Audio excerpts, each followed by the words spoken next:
হ্যাঁ মনু, ওই ডিপ ফ্রিজটা পরিষ্কার করে রাখ। এই বছর করলে আমার কুরবানির গোস্ত থোন লাগবে, বুঝছো? এই ভালো করে পরিষ্কার করিস।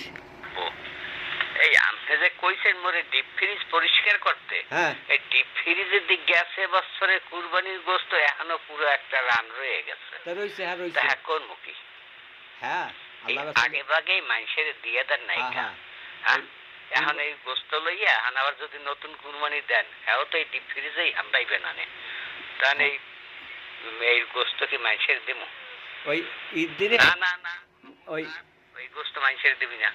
এই গোস্ত আল্লাহ রাস্তায় রাখলে ওই কুরবানির দিন মনে কর ওই আত্মীয় স্বজনদের দেওয়ান লাগবে না, এই গেছে বছরের গোস্ত দিয়ে দেবো মানে, এবছরের ডাবার ধুয়ে দেবো মানে। খবরদার এক টুকরা গোস্তও কেউ দিবি না, রাখ ফ্রিজে রয়েছে থাক, ভালো করে পরিষ্কার করে ফ্রিজেরটা ফ্রিজে ধুয়ে দে। আচ্ছা রাখ।